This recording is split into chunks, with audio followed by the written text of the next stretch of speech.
자, 오늘 말씀 보겠습니다. 열왕기하 11장 13절에서 21절입니다. 말씀 보겠습니다.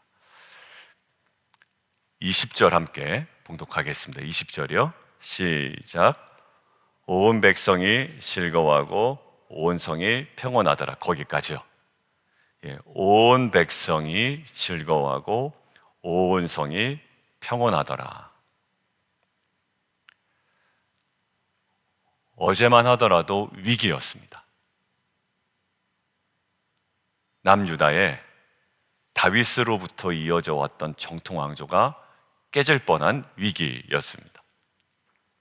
너의 왕위가 끊이지 않는다고 했는데, 다윗에게 약속하신 언약의 말씀대로 하면, 다윗으로부터 이어지던 그 정통 왕조가 깨질 위험에 있었습니다. 왜냐하면 전혀 상관없는 아달랴가 왕이 되어버렸잖아요. 그리고 아달랴 입장에서는 자기의 아들 아하시아의 아들, 즉 자신의 손자를 다 진멸했다고 생각을 했습니다. 언약 백성으로서의 큰 위기죠. 근데 어제의 묵상은 그것을 개인의 위기로 딱 머물렀던, 개인의 위기에서 머물렀던 아달랴와 온 국가적인 위기로 생각했던 여호세바와 여호야다의 차이점에 대해서 얘기를 나눴습니다. 자, 어제는 큰 위기였는데요, 오늘은 20절 방금 읽은 대로 온 백성이 즐거워하고 온 성이 평온하더라. 대반전이죠. 대반전입니다. 오늘 첫 번째 키워드는 대반전이에요. 어제는 위기였습니다. 우리 집도, 우리 가정도, 우리 교회도, 우리 사업도, 나의 마음도 문제 표현 안 되는데 위기 상황인 거예요. 근데 오늘은 갑자기 즐거워하고 평온하더라. 대반전. 자, 이것을 가지고 묵상을 했습니다. 이 대반전을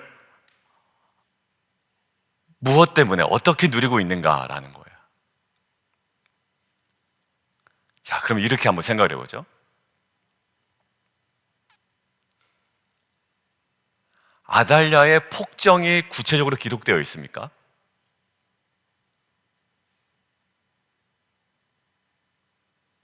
찾아보세요, 혹시 있는지. 어제 본문과 오늘 본문에 아달랴의 구체적인 폭정이 기록되어 있지 않아요. 그러니까 그 사람들이 왜 그전에는 즐거워하지 못하고 평온하지 못했는지가 기술되어 있지 않죠. 반대로 요아스의 선정이 기록되어 있습니까? 아니요, 그것도 기록되어 있지 않아요. 요아스는 겨우 몇 살이라고요? 7세였더라. 이드니 몇 살이죠? 5살. 이드니보단 많네, 지금 요아스가. 7살이 누구예요? 이한이가 7살, 한 8살, 뭐 이렇게 되죠. 그러니까 그 정도 되는 나이예요. 여러분들, 7살이 왕이 됩니다. 여러분들, 그게 정말 즐거워하고 평온한 이유가 될까요? 저 같으면 불안해할 것 같아요. 야, 저 7살을 왕으로 세웠으니 이 나라가 어찌 될고, 이거 오히려 더 불안할 것 같아요. 그게 맞는 겁니다. 한 나라의 왕, 한 나라의 대통령 잘못 뽑거나 잘못 세워지면 큰일 나거든요. 근데 7살, 그러니까 나이로 보면 너무 불안한 거예요. 그런데 분명히 그것들을 명시합니다. 나이가 7세였는데 온 백성이 즐거워하고 온 성이 평온하더라. 대반전이죠. 왜 그럴까? 근데 오늘 본문에 구체적인 요아스의 선정이 기록되어 있지 않지만 우리가 주목할 만한 뉘앙스는 분명히 아주 진하게 묻어 있습니다. 어딘지 하면 아달랴가 죽었다라는 거예요. 일단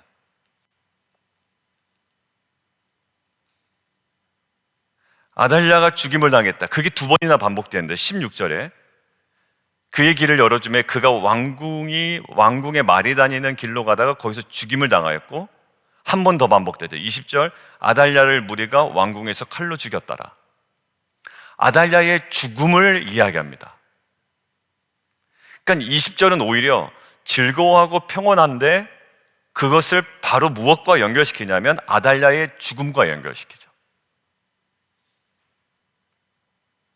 그리고 요아스의 등극과 연결시켜요. 초점, 잊지 말아야 할 사람이 있을 때의 고통을 이야기합니다. 그 자리에 잊지 말아야 할 사람이 있을 때의 고통이에요. 조금 바꿔 말하면 내가 있어야 할 자리가 아닌데 제가 자꾸 있으면 고통스럽죠. 본인도 고통스럽고. 학생은 어디에 있어야 됩니까? 학교에 있어야지 제일 안전한 거예요. 그죠? 성도는 예배 자리, 기도의 자리. 자, 그게 오늘의 초점은 아니고요. 지금 갑자기 생각이 나서 말씀드린 거고요. 잊지 말아야 할 사람이 그 자리에 있을 때의 고통입니다. 이 아달랴는. 왜? 그 사람은 왕 될 사람이 아니거든요. 누가 봐도. 오히려 왕을 세워줘야 될 사람이에요. 아하시아의 아들들이 남아있을 때 이 중에 누가 제일 왕이 될 만한 상인가를 빨리 찾아 왕이 되도록 해줘야 되는 사람이에요. 자기가 스스로 왕이 될 사람은 아니거든요. 있어야 잊지 말아야 할 사람이 그 자리에 있을 때 큰 고통이었습니다. 그런데 왜 갑자기 즐거워하고 평온하냐면 마땅히 있어야 할 자가 그 자리에 있으니 백성이 즐거워하고 온 성이 평온하더라라는 거예요.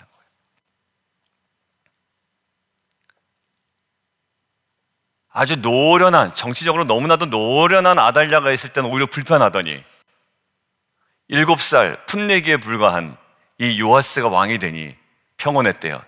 기준은 단 한 가지입니다. 노련함도 아니에요. 익숙함도 아닙니다. 힘도 아닙니다. 권세도 아닙니다. 단 한 가지, 있어야 할 사람이 그 자리에 있었던 거예요. 적용. 우리 인생의 위기와 또 대전환이, 위기에서 즐거움과 평온으로 가는 대전환이 어떤 과정에서 일어날까요? 잊지 말아야 할 사람이 그 자리에 있으면 위기입니다. 즉, 내 인생의 주인 자리에 내가 있으면 늘 위기입니다. 여러분들 CCC에서 하는 사형리 그림 보셨죠? 내 인생의 주인 자리에 누가 앉아 있어요? 내가 앉아 있습니다. 그때는 뭘 하건 어떤 성공을 거둘지라도 위기입니다. 제가 권면을 하면 그 권면을 좀 이렇게 별거 달가워하지 않겠죠, 여러분들이. 근데 그거를 좀 깊이 하나님의 음성이라고 묵상을 하면 수용하시겠죠. 그러니까 저는 제 말을 들으라 이런 얘기가 아니라 저는 그 모든 권면과 주위 사람들의 이야기를 통해서 인생의 주인의 자리에 하나님을 다시 모시는 과정이 필요하다라는 거예요. 여러분들 거기서 내가 계속 앉아있으면 내 자리 아닙니다. 거기 앉아있으면 안 돼요.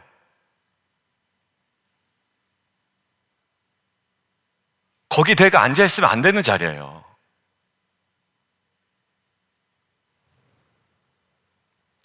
거기 앉아있어도 뭐 잘 되던데. 아니요, 위기입니다. 그런데 CCC 보세요. 그 주인 자리에 누가 앉아있어요? 진짜 주인이신 하나님이 앉아 계시면 여기 보세요. 즐거워하고 평온합니다. 잊지 말아야 할 사람이 앉아있을 땐 불안하더니 정말 계셔야 되는 그분이 내 인생의 주인의 자리에 계시면 그때야 궁극적인 즐거움과 평안이 임합니다. 상황이 어려울 수 있지만 우리가 그때 대반전을 누리기 위해서는 그 상황을 내가 해결하려고 하고 내 분노로 해결하려고 하고 내 고집으로 해결하려고 내 경험으로 해결하려고 한다면 결국 다 내가 주인입니다. 자녀 교육할 때도 마찬가지고요. 성도들과의 관계도 마찬가지고 비즈니스 이끌어갈 때도 마찬가지입니다. 내가 주인 자리에 있고 이 모든 것들을 내가 컨트롤하는 순간 모든 것들은 다 위기입니다. 실책이 될 거예요. 해놓고 후회할 겁니다. 근데 그때 제일 빨리 머물러야 되는 자리에, 우리 부부 제자도에서 얘기했는데 제일 먼저 가야 되는 자리, 하나님 앞에 가서 엎드리는 거예요. 이 문제를 가지고 당사자와 함께 엎드리는 게 제일 좋겠죠. 그러면 그 자리에 누가 오시는가? 그 참된 주인이신 여호와 하나님, 그 주님이 주인 되실 때 그 위기가 전혀 다른 즐거움과 평온으로 바뀌게 됩니다. 7세가 중요하지 않았어요. 있을 사람이 있으니 평온했습니다. 야, 꼬마 아니야? 아니요, 그거 중요하지 않았어요. 진짜 다윗의 자손이 그 자리에 있으니 백성들이 평온한 겁니다. 이것을 해내지 못한 시대가 있습니다. 이것을 제대로 해내지 못한 시대, 사사시대입니다. 이스라엘에게 진정한 왕이신 하나님을 왕으로 모시지 않을 때, 그게 바로 사사시대거든요. 진짜 하나님 계세요. 시퍼렇게 살아계시다고요.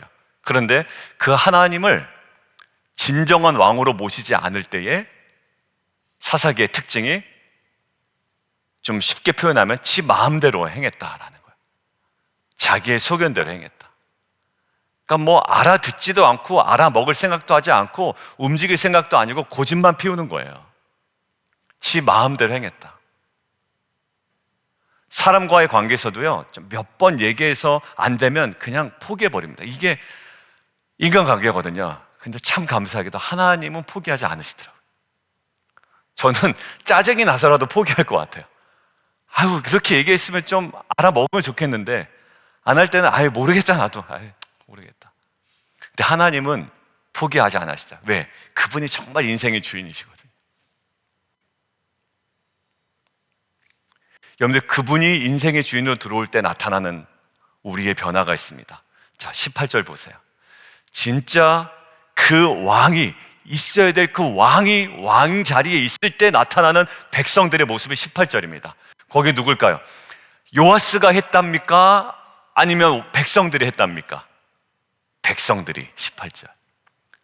아달랴, 잊지 말아야 할 그녀가 그 자리에 있을 때는 행하지도 못했던 백성들이 진짜 그분이 그 자리에 있으니 7세밖에 안 됐던 연약했던 그 요아스, 꼬맹이에 불과했지만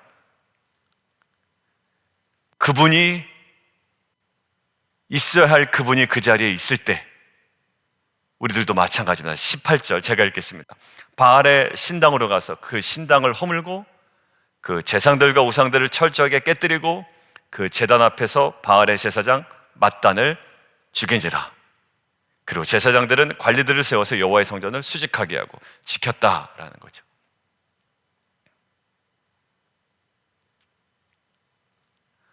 우리 안에 진정한 개혁, 전환, 이 지점은 어디서부터 출발할까요? 우상들을 철저하게 깨뜨리는 결단도 중요하지만요, 그 결단이 우리에게 실효성 있게 이루어지기 위해서는 가장 중요한 누가 그 자리에 앉아 있느냐가 중요합니다. 우리는 정의감으로 또 열받아서 할 때가 있습니다. 어제도 우리 남성들과 좀 나눴는데 그 한 집사님이 나누셨어요. 예후가 잘 나가는데 지난주 본문 중에 하나가 딱 걸리더래요. 무슨 본문이냐면 예후가 나의 열심이라는 단어를 썼다는 거예요. 여러분들 기억나세요? 나의 열심을 보라, 이렇게. 그게 너무 마음에 걸리고 자기한테 너무 찔리더라는 거예요. 제가 그 얘기를 들으면서 내일 본문과 연관되는구나라는 생각이 들었어요. 다 행했습니다. 하나님의 일을 행하는 중에서도 뭐라 얘기하면 나의 열심을 강조하더라고요. 그게 그분한테 너무 걸렸던 거예요. 누가 앉아 있습니까? 하나님 일을 하면서도 내가 거기에 있지 말아야 할 내가 그 자리에 딱 버티고 서 있는 거예요. 내 분노든 내 감정이든 내 어떤 내 기준으로 그 모든 것들을 행합니다. 또 입 바른 소리도 하고요, 때로는 모든 것들을 추진해 나가기도 합니다. 그렇지만 위기입니다. 하나님 그분을 그 자리에 온전히 모실 때 우리의 정말 하나님께서 인정하신 이러한 개혁이, 영적인 개혁이, 이노베이션, 새로운 혁신이 우리 안에 일어날 줄 믿습니다. 어제 영적인 혁신이 날마다 우리 안에 일어나기를 마지막에 함께 기도했거든요. 영적인 혁신이 뭐냐면 이 이세벨이 예후가 올 때 예후의 모습을 시므리에 적용하잖아요. 그러니까 그 적용력은 뛰어났습니다. 맞죠? 자기의 왕을 죽인 시므리와 자기의 왕을 죽이고 자기에게 다가오는 예후를 딱 정확하게 비교한 거예요. 뭐냐면 케이스를 적용한 거죠. 근데 어제 그 이야기를 나누면서 케이스 스터디를 하는 게 기독교 신앙은 아니다라는 거예요. 왜냐하면 케이스를 스터디하고 내 경험을 스터디를 하면 어느 순간 내가 그 중심에 서게 된다는 거예요. 내가 경험한 그 케이스, 이렇게 하면 돼. 굳이 그렇게 기도할 필요 없어요. 이런 식으로 하면 돼. 박리부가 사모님 말씀을 들어도 감동이 안 돼. 뭐 그런 식으로 뭐 기도해, 끙끙대면서 기도해. 그러니까 내가 항상 주인이 되는 거예요. 예배마저도, 기도마저도, 말씀 묵상마저도. 뭐 그렇게 오래 기도해. 잠깐 기도하고 가면 되지. 뭐 그렇게 시간을 딱 정해서 기도해야 돼. 여러분들 다 내 중심이거든요. 그런데 거기에 살아있는 건 뭡니까? 여호와의 말씀이죠. 그러니까 진정한 혁신은 뭐냐면, 뭐 이 정도 내가 경험했고 이렇게 하면 되고, 아이들 교육은 이렇게 하면 되고, 공동체 이렇게 하면 되고, 다 경험해. 내가 중심 되는 거거든요. 진정한 가정의 혁신과 공동체의 혁신은 어디서 날 거예요? 오늘 말씀 앞에 내가 깨어 있는 거예요. 그러면 오늘 공동체를 새롭게 하고, 오늘 가정을 새롭게 하고, 자녀를 새롭게 하며, 이 만물을 새롭게 하시는 말씀이 진정한 혁신의 능력이 됩니다. 오늘 말씀 결론이에요. 잊지 말아야 할 사람이 거기에 있을 때 위기고 망했어요. 근데 그 자리에 있어야 할 그분이 임하니까 즐거워하고 평온합니다. 우리 인생도 마찬가지예요. 그분을 왕으로 모시는 거예요. 고집피지 마시고 순종하세요. 기도하겠습니다. 하나님, 그러한 우리의 혁신이, 변화가 어제만 해도 위기였는데 오늘은 즐거움과 평온함이 임했습니다. 구체적인 폭정이, 구체적인 선정이 기록되어 있지 않아요. 단지 잊지 말아야 할 그가 없어졌고 있어야 할 그가 그 자리에 임했기 때문이에요. 잊지 말아야 할 내가 사라지고 내가 부인되고 정말 있어야 할 그분이 내 삶의 주인이 되실 때 위기에서 평온으로, 위기에서 즐거움으로, 그 기쁨으로 대전환이 일어납니다. 하나님, 이러한 변화의 가장 궁극적인 우리의 신앙 고백, 자기를 부인하는, 그리고 정말 주님이 나의 인생의 주인이심을 우리가 구체적으로 고백하며 그 고백된 인생을 통하여 모든 우상들이 파여지고 진정한 혁신과 변화와 새로움을 경험하는 귀한 공동체와 성도 되게 도와주십시오. 우리 주님 이름 한번 부르고 함께 기도하며 나아가도록 하겠습니다.